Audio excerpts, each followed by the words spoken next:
Hey everybody, Lake Region Aquariums here today. I got a quick little video on bacterial infections in fish. Now unfortunately Meg has developed a type of bacterial infection which I am pretty sure it is the beginning stages of hole and head disease. Hole and head disease is typically something you see in, cichlids, especially when, the water's not really well kept, you're not doing your water changes, but I literally do a water change in all my tanks. And Meg's especially gets the 50%. I'm doing one right now, as you can see.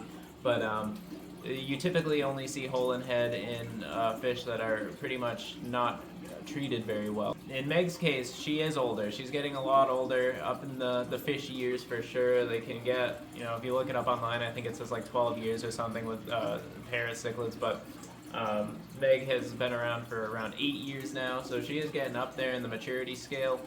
But I'm going to keep trying. I'm going to try everything I can because she's literally my logo. And I gotta keep her alive. I know she'd do the same for me. Yeah, so what I basically do is I was looking at Meg one day. I noticed she was a little lighter than usual. Her color was starting to fade off a little bit. Now she does fluctuate. I've seen it her whole life. She's kind of a lighter color, and then another day she'll be super orange. You gotta have sunglasses on just to look at her, kind of deal.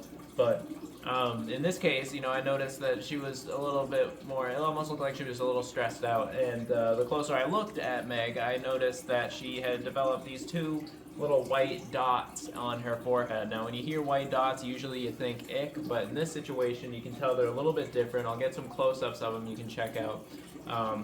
In this case, it does seem like a bacterial infection, so with, a lot of times when you have a bacterial infection in fish, you want to quarantine the fish and, you kind of do that whole thing. Unfortunately, I don't have anything equipped to put Meg in while I'm treating her, but the way I'm actually going to treat her is I'm actually using the medicine Metroplex and Focus, and I'm mixing those together in her food in the big pellets that she can only eat. None of the other fish in this tank can eat those things because their mouths aren't big enough, but I put them on the frozen food, and I mix some garlic guard in her food as well. And the garlic guard's really good for enhancing the immune system.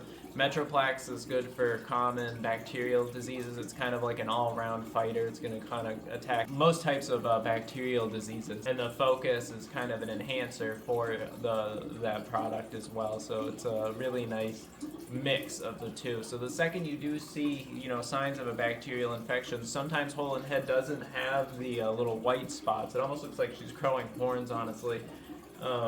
Like I said earlier, I'm pretty sure it's hole and head. It might be something else. If you're a super disease expert on fish, let me know what you think it is. But I think I'm treating it accordingly. Basically, I'm feeding her to treat her internally with the food, the medicated food, so when she eats the food, it's actually going to treat her and only her. I'm not dosing the whole aquarium. The medication gives you directions on how to dose a whole tank, and I really don't think I'm going to do that. I just want to actually treat the only fish in the aquarium that is exhibiting types of bacterial infections. And I've looked at every other fish in there, and it does not seem like anybody else is suffering. So bacterial infections do tend to affect older fish because their immune systems go down quite a bit once they get older. They're not as young as they once were, and they can't keep up health-wise without a little bit of help. So that's why I do use the garlic guard. I really love that stuff. It is good for enhancing their immune system. And it's good when you're medicating the food as well. Now, another thing is, I just recently moved, and this is completely different well water than Meg has ever been used to, so that might play a factor in it as well. So you never really know where a bacterial infection might come from if you are experiencing one in a fish, but usually, unfortunately, it's just you haven't done a water change in a while. You're getting some nasty levels in your tank, and those nasty levels are like a welcoming committee for bacterial infections and other types of fish diseases as well. So you always want to keep up with your water changes and all that fun stuff. But I'm going to keep you updated with Meg. Hopefully she pulls through. It's going to be a sad day when Meg goes on us, but it happens. It happens to all of us. It happens to all of our fish. Unfortunately, they're not going to be around forever.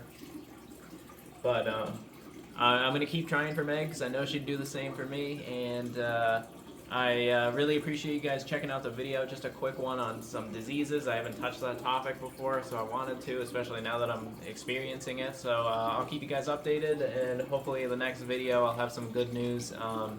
But I hope you guys enjoy the rest of your day. Thank you so much for watching. You can like and subscribe if you want to see more, and always comment on my videos if you have any questions or just want to talk about fish. I literally read every comment, and I will respond to anybody. So thanks again.